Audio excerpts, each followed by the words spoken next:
Mimi ni Askofu Mkuu Anthony Muheria, Jimbo Kuu la Nyeri. Bado tukiwa hapa katika mji mkuu wa Roma, tunatuma ujumbe kwa Wakenya wote, Wakristo wote, punde tu baada ya kuhudhuria mazishi ya baba wetu mpendwa wa kanisa lote, Baba Mtakatifu Papa Francis. Leo tutafakari na tuombe ili mfano aliotupa, ili wito alielekeza kwetu uweze kuendelea kuishi kama urithi tunayoendelea katika maisha yetu kama Wakristo, maisha yetu kama binadamu. Kwanza tukumbuke vile alivyo tuomba na kualika ili tuweze kupigana na ufisadi, vita dhidi ya ufisadi. Ufisadi kwanza wa fedha, ufisadi wa wale ambao wanatamani fedha na wanatafuta njia yoyote ile ya kujipendeza, ya kupata faida yao mwenyewe, hata ingawa ni kwa njia kombo, njia ambazo ni za kunyanyasa wengineo, kuiba, yani ni wezi wa namna nyingine. Ufisadi wa maadili ambao tumeruhusu katika tunapoishi maisha yetu. Tunaruhusu uongo, tunaruhusu yale maneno ambayo yanatupa fursa ya kuendelea, lakini kwa njia isiyo ya ukweli. Ufisadi wa ukweli ni kusema tunauza ukweli kwa fedha, tunauza ukweli kwa pesa ndogo ili tuweze kufaidika sisi wenyewe. Na tena katika ufisadi tunaweza sema wa mazingira, pollution, ambao tumetumia kipaji kikubwa cha Mungu alipotupa.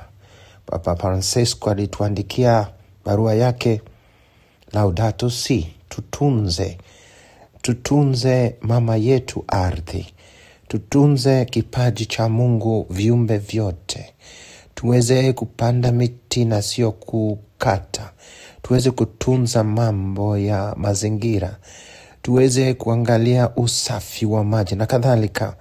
Katika hali ya anga ambayo tunasema climate change, tuweze kuweka bidii ili turudishe ule urembo Mungu aliotupa. Na la mwisho katika ukumbusho wa Papa Francisco, tungelitaka kumkumbuka kwa njia ya kipekee alivyotukumbusha tuwe na roho ya huruma, tufungue roho, akili na hata matendo yetu kwa wale wasiojiweza, wale walionyanyaswa, wale waliosahaulika, wanyonge, maskini ambao hawana chakula, wale wagonjwa ambao hawana usaidizi wowote, na hata wale walemavu ambao mara nyingi tunawasahau. Papa Francisco ametuambia tuingize hizo fikira kwa kuwarudishia heshima yao ya ubinadamu, kwani hawa ni viumbe vya Mungu, lakini sio tu viumbe, ni wana wa Mungu anaowapenda kwa njia ya kipekee. Urithi wa Papa Francisco ni urithi wa huruma, wa roho iliyo kubwa, wa Kenya, wa Kristo na watu wa nia njema. Tumkumbuke Papa Francisco, lakini sio kukumbuka tu. Tuchukue somo aliyotupa, tukaiweka maanani na tueneze na tuendeleze yale aliyotuachia yeye mwenyewe kama urithi wa Kikristo na urithi wake kama Papa Francisco. Mungu amjalie, ampokee, ambariki, aweze kupumzika kwa amani, aweze kupata ile taji ya walio waaminifu, raha ya milele mbinguni. Raha milele mpe Bwana, na mwangaza wa milele mwangazie, apumzike kwa amani. Amina. Tuombe kwamba ukumbusho wa Papa Francisco sana wa huruma Leo tunaposherehekea Jumapili ya huruma za Mungu iweze kuingia kwetu, ili tuwe watu wenye huruma, watu ambao Mungu atatumia huruma zake ziwafikie wengi. Leo hii Jumapili ipanue roho zetu.